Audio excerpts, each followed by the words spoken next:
Hello students, welcome to the EPG Pathshala.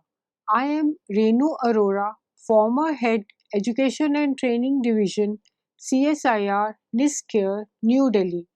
Today I am going to talk about the module Information Sources, Concept and Need for Information. This is from the paper Information Sources, Systems and Services.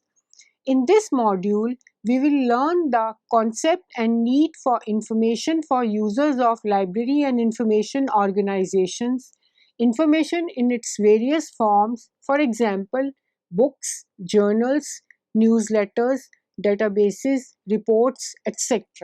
Information is a valuable resource for the whole society, so much so that it is aptly said that information is the lifeblood of the modern society.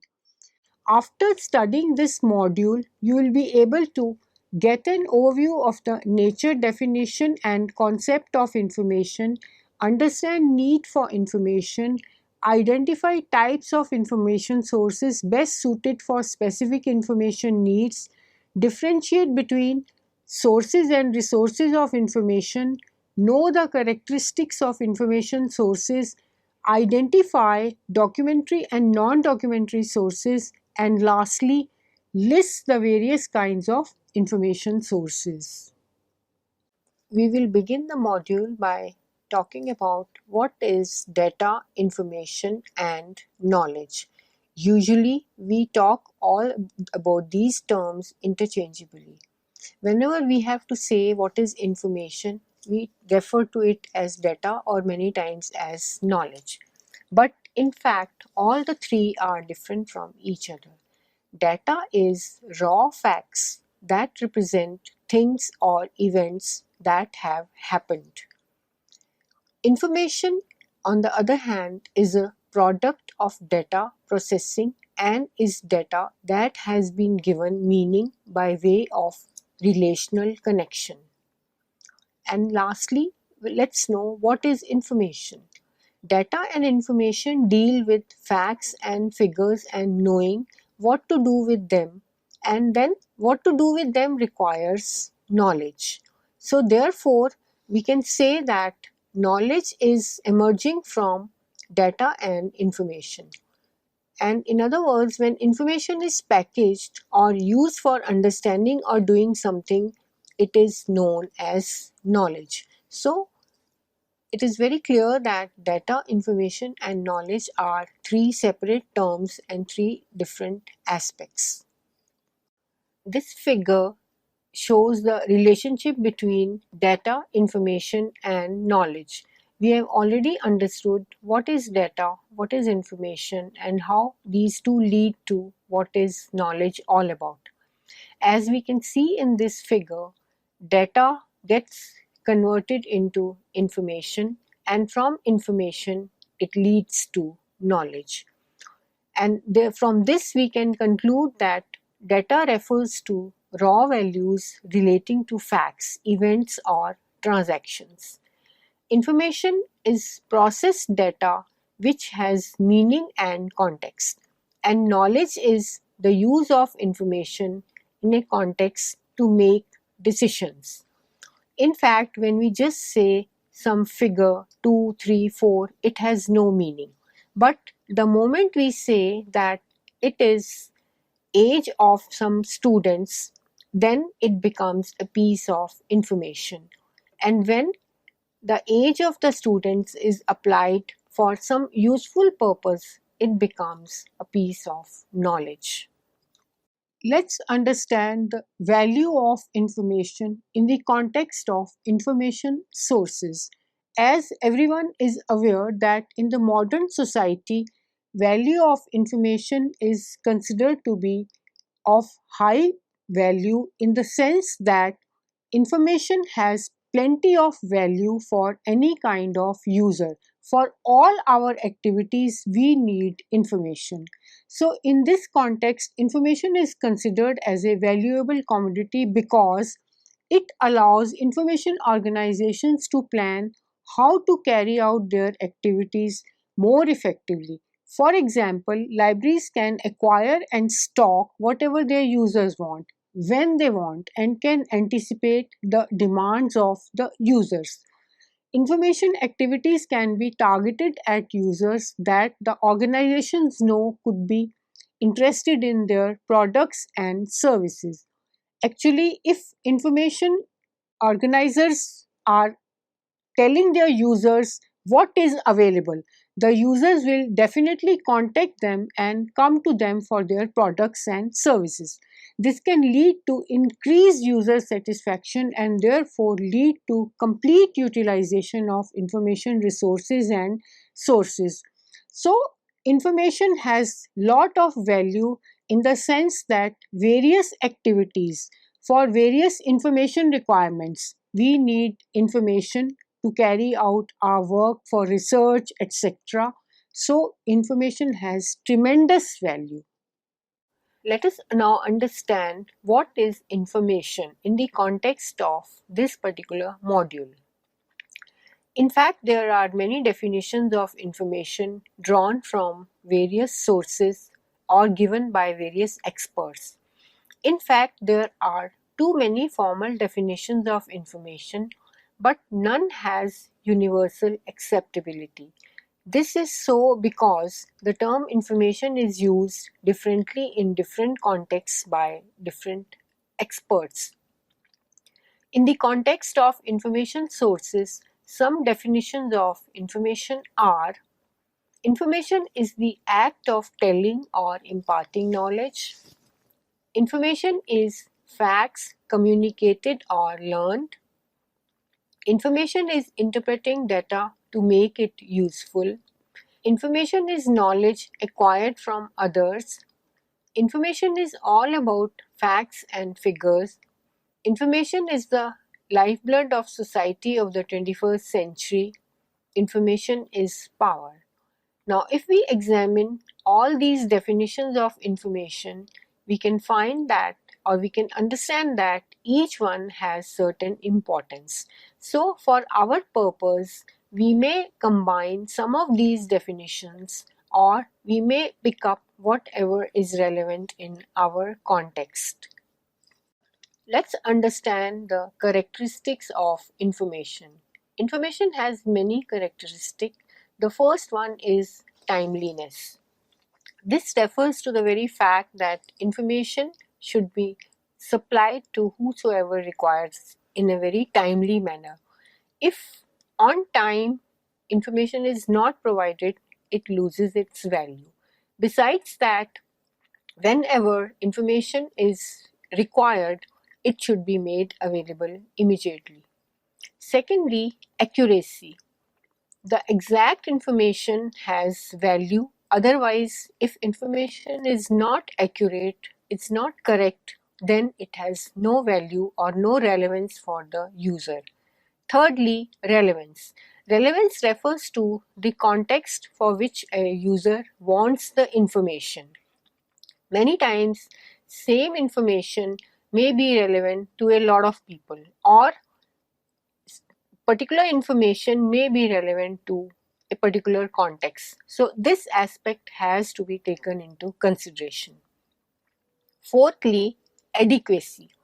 Adequacy is that the quantity of information that has to be supplied should depend on the level of the user. If too much information is given to a person who wants only some basic information, then it is having no value.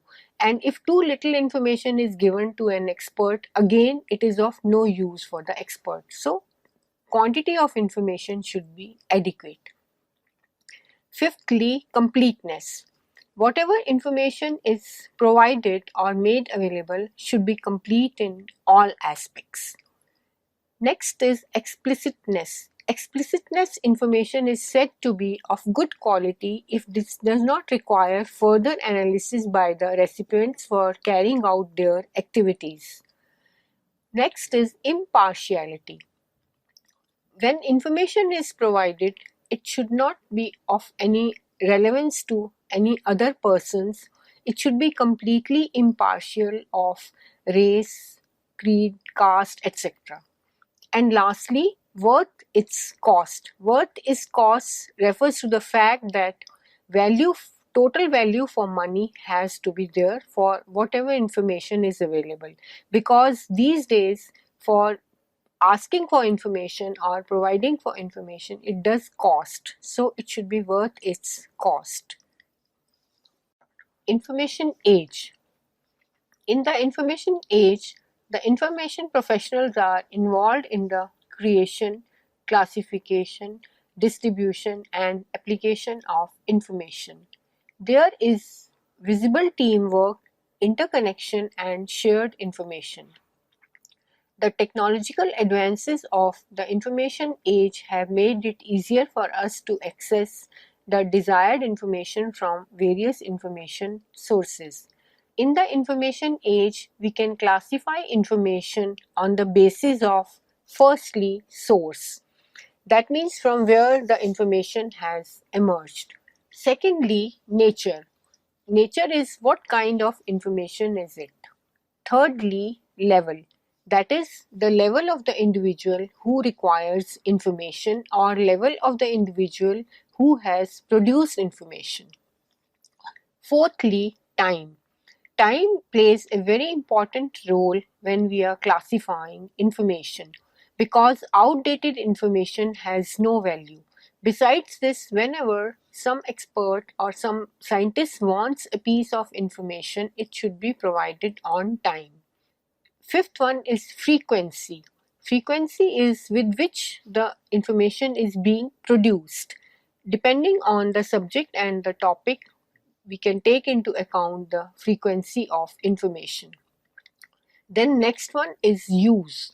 Use is again a very important factor while classifying information, because depending on the users, the level of users, the information has to be produced, processed, classified, etc. Next one is form. Form is in which shape it is to be made available. Verbal or written information, or by electronic media, in print form or non-print form, etc. And lastly, type of information. It is of documentary type or non-documentary type, etc. Information need. Information need is defined as a state or process when one perceives that there is a gap between the information and knowledge available to solve a problem and the actual solution of the problem. Information need is different from information competencies, as information competencies are defined as the capabilities developed to reach the solution of a problem by searching for new information or knowledge that could fill the perceived gap. And information need is very much dependent on what the users require. Besides that, when we talk about information need, it could be something that we presume user might need. So in that case, we have to make ready the sources accordingly. Or information need could be that user demands for certain kind of information. So there we have to respond to the user or the user's information need. As already informed, information is of tremendous value to all the users. In this context, let's now examine what are the likely information needs the users may have. In fact, information needs of users may relate to several aspects. For example, news could be of value to a lot of users. Nowadays, there are so many channels of providing news. News is available from the media, from the TV, that is the broadcasting media, and also from the internet. So, news can be of interest to a large number of users. Besides that, ideas and opinions. Ideas and opinions can also be got from the broadcasting media or from discussion with peers or other people. Besides that, the research results. In fact, it is the academic users or scientists and researchers and the student community, they are interested in the research results. Research results are available usually in documentary and non-documentary sources of information. Scientific journals or other kinds of research journals make available the research results. Besides that, through the web also research results can be made available. In addition to that, routine information is of value to a large number of users. Routine information could be like railway timetable, telephone numbers of certain prominent people, maps, that is location of different places, talking about routes, or it can also be tourism places, etc. This could be of interest to a large number of people. Besides that, history or background information. Again, this is something which is of value to the researchers or academic people or anyone going in for further study in a particular topic. So for history or background information, lot of research has to be carried out. So this can be looked through the encyclopedias, etc. Then facts and figures is again of tremendous value to a large number of people. Facts about what has taken place and figures, for example, everyone wants to know about the day temperature in certain seasons in the last few years or so. And besides that, figures may be with regard to matches or etc. Then technical information. Lot of engineering, technical people, etc. They might be interested in technical information.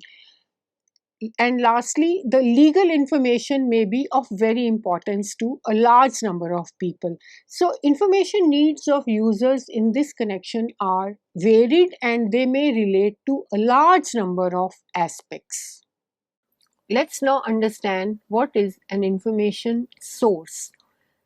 Information source is a place or person from which we can obtain something useful or valuable. Besides this, the sources from where we get information are called information sources, and these comprise of documents, humans, institutions, as well as mass media like radio, television, internet, etc. Information sources are significant for information organizations and information users. Besides this, information sources are different from reference sources and information resources. An information source, therefore, is one which provides us the required or the desired information, whereas reference sources are used to obtain specific type of information which is compiled specifically and designed to provide information in a most convenient form. So, an information source thus is the source from where we get information. It deals with documents and non-documents. Information sources are also different from information resources. Information resource. We have already discussed what is an information source, and as already mentioned, an information resource is different from an information source. In fact, a resource is something that can be used to perform some function.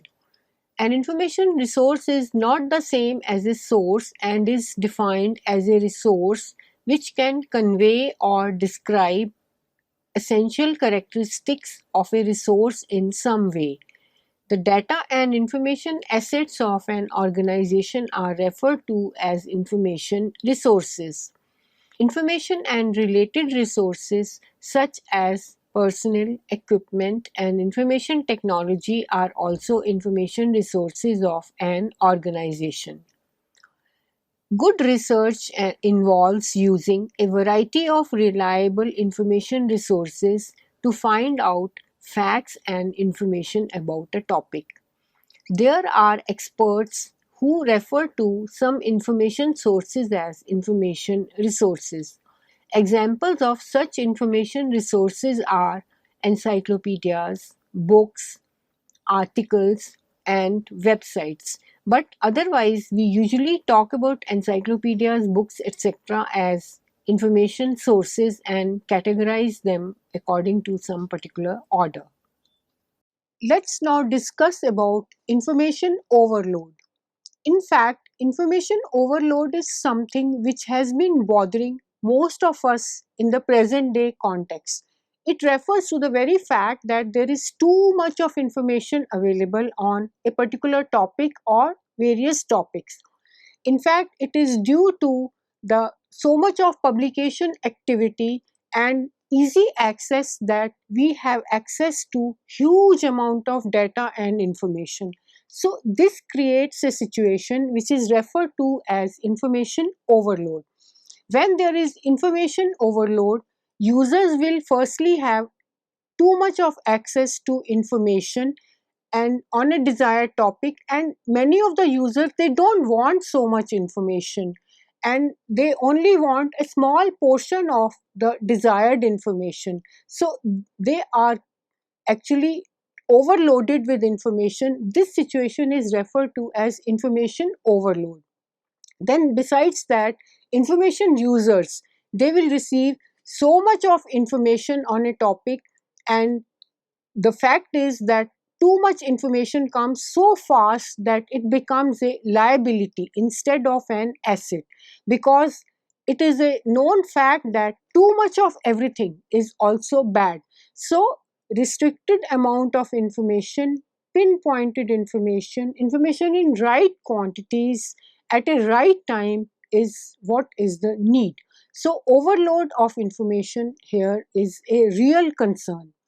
Then besides that, information users, they have little control over information as quality becomes dubious at times, because when too much of information is dumped on a user, obviously the quality is not taken into consideration.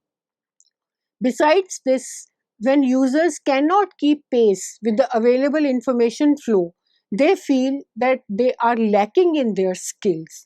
Many times, many users feel that they are behind in whatever is happening in their field.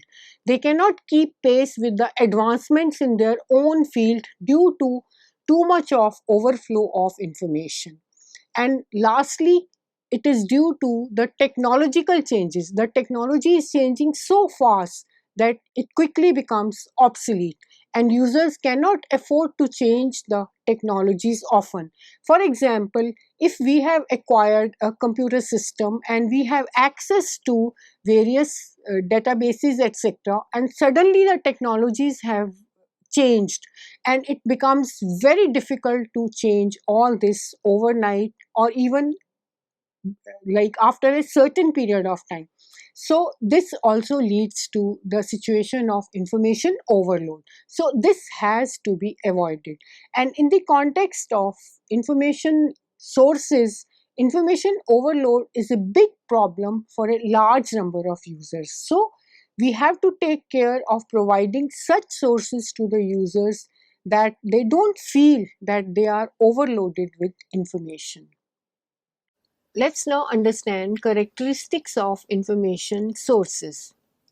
Information sources have several characteristics which include availability. Here, the information source has to be available as and when desired by the users. Secondly, the cost.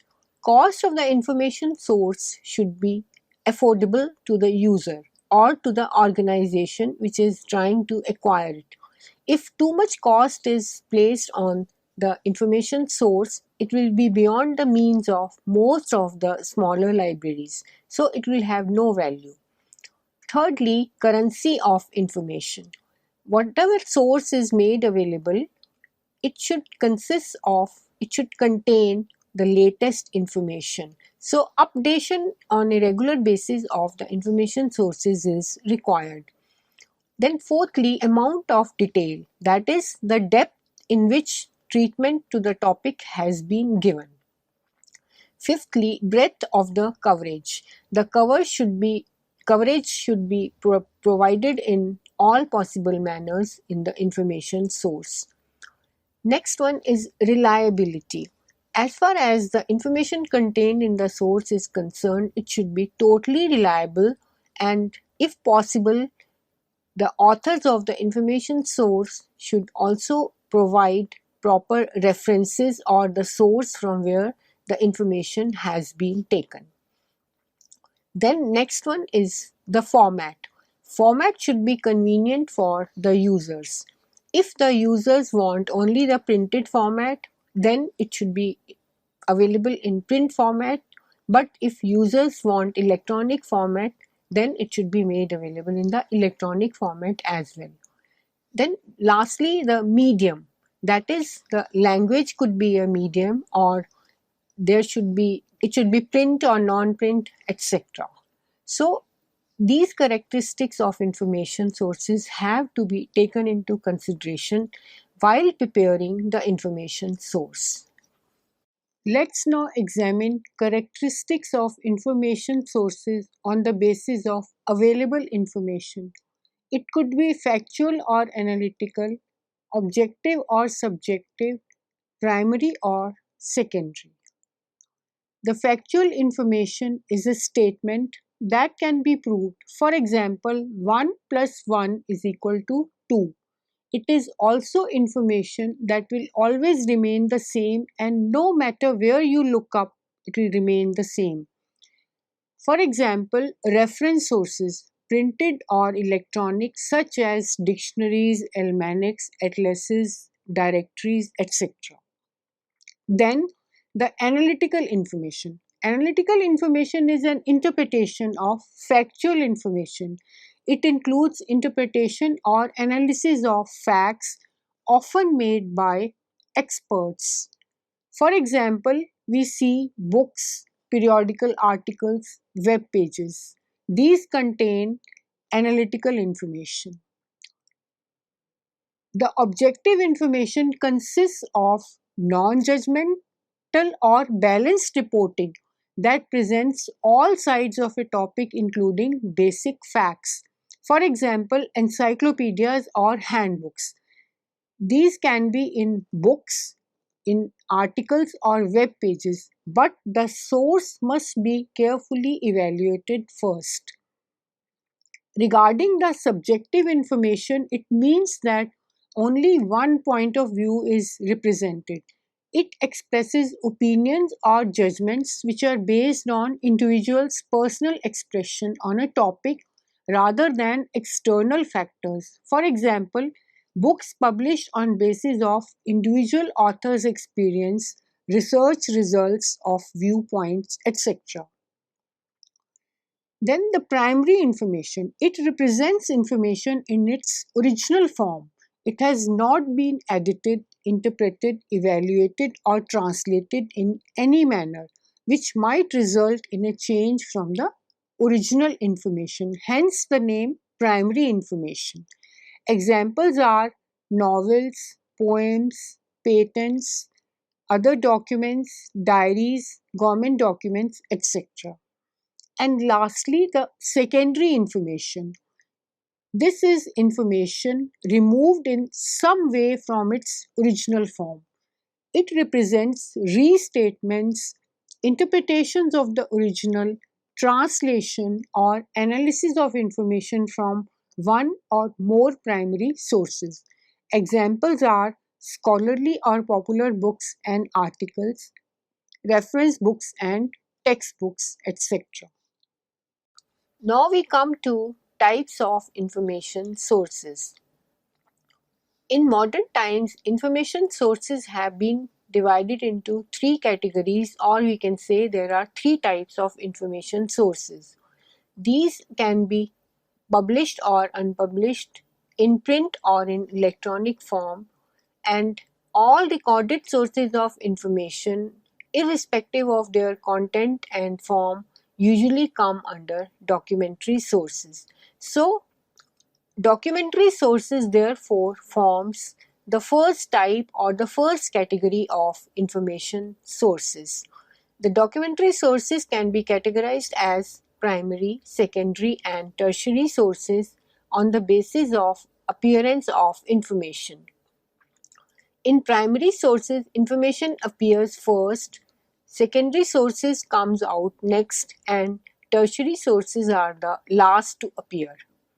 The second category of information sources is non-documentary sources. The non-documentary sources of information can be defined as those sources and resources of information that are not contained in any document.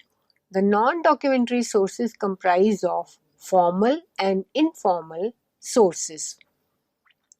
The third category that has come up in the present times in the electronic environment is the electronic sources, also referred to as e-sources or e-resources.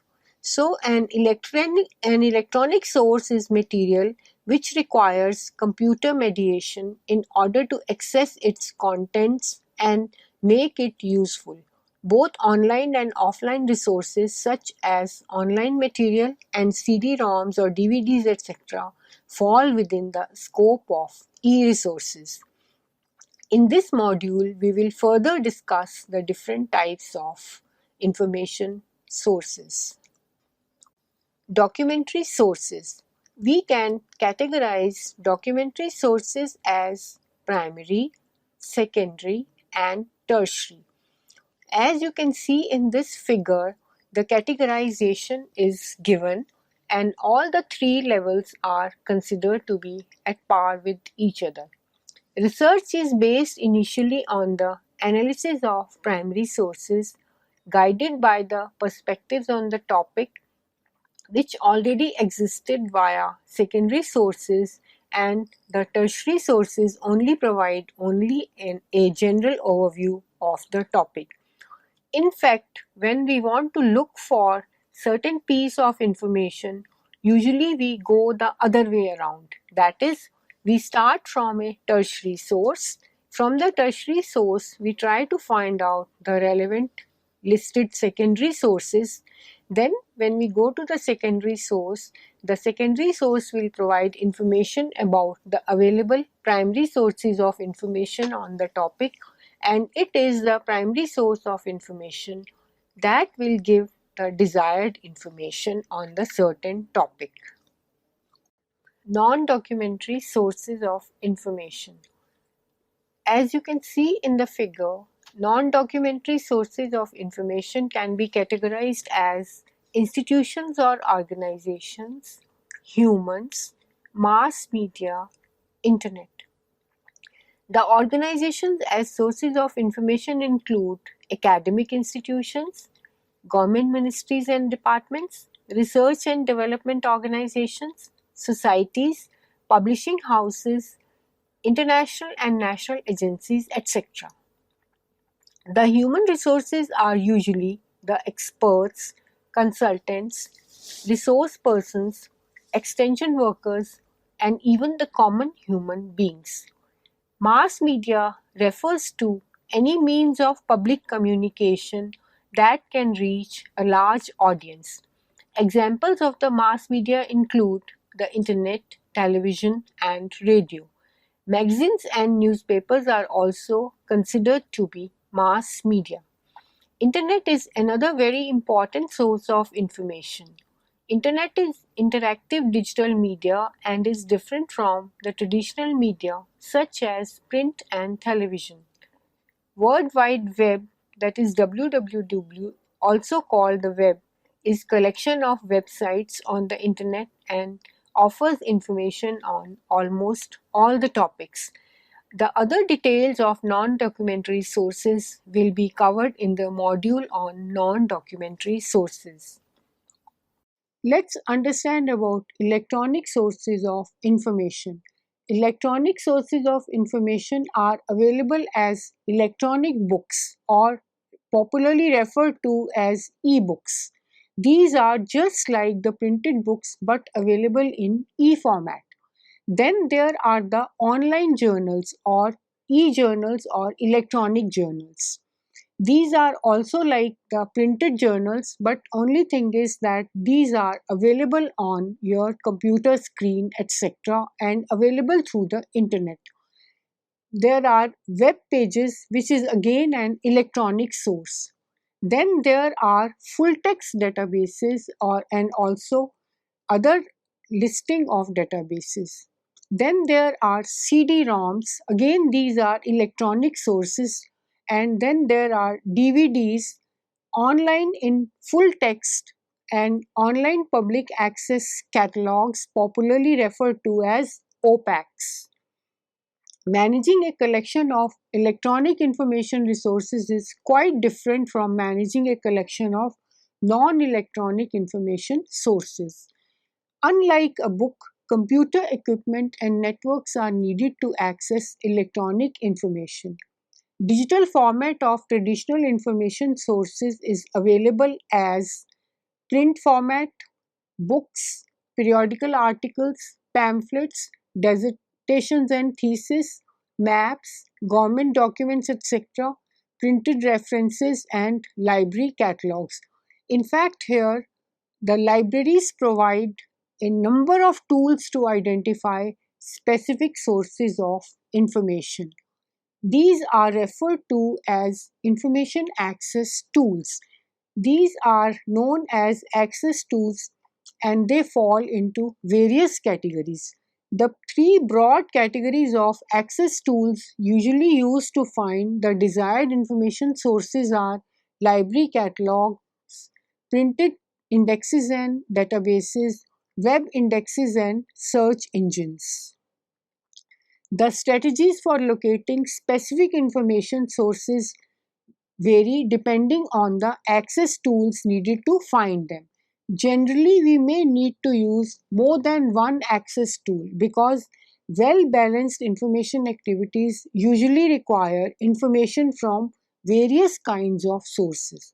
The information access tools either directly provide access to the information sources that a user needs or provides information directly to help find a source.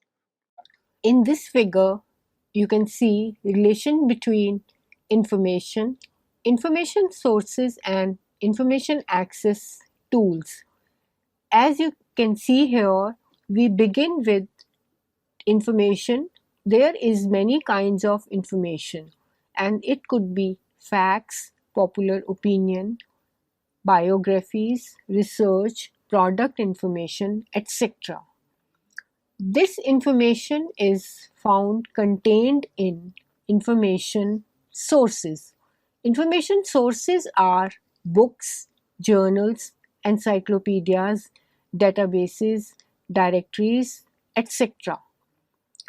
And the information resources are located using the information access tools. The information access tools are catalogs, indexes, web, etc., among other kind of access tools.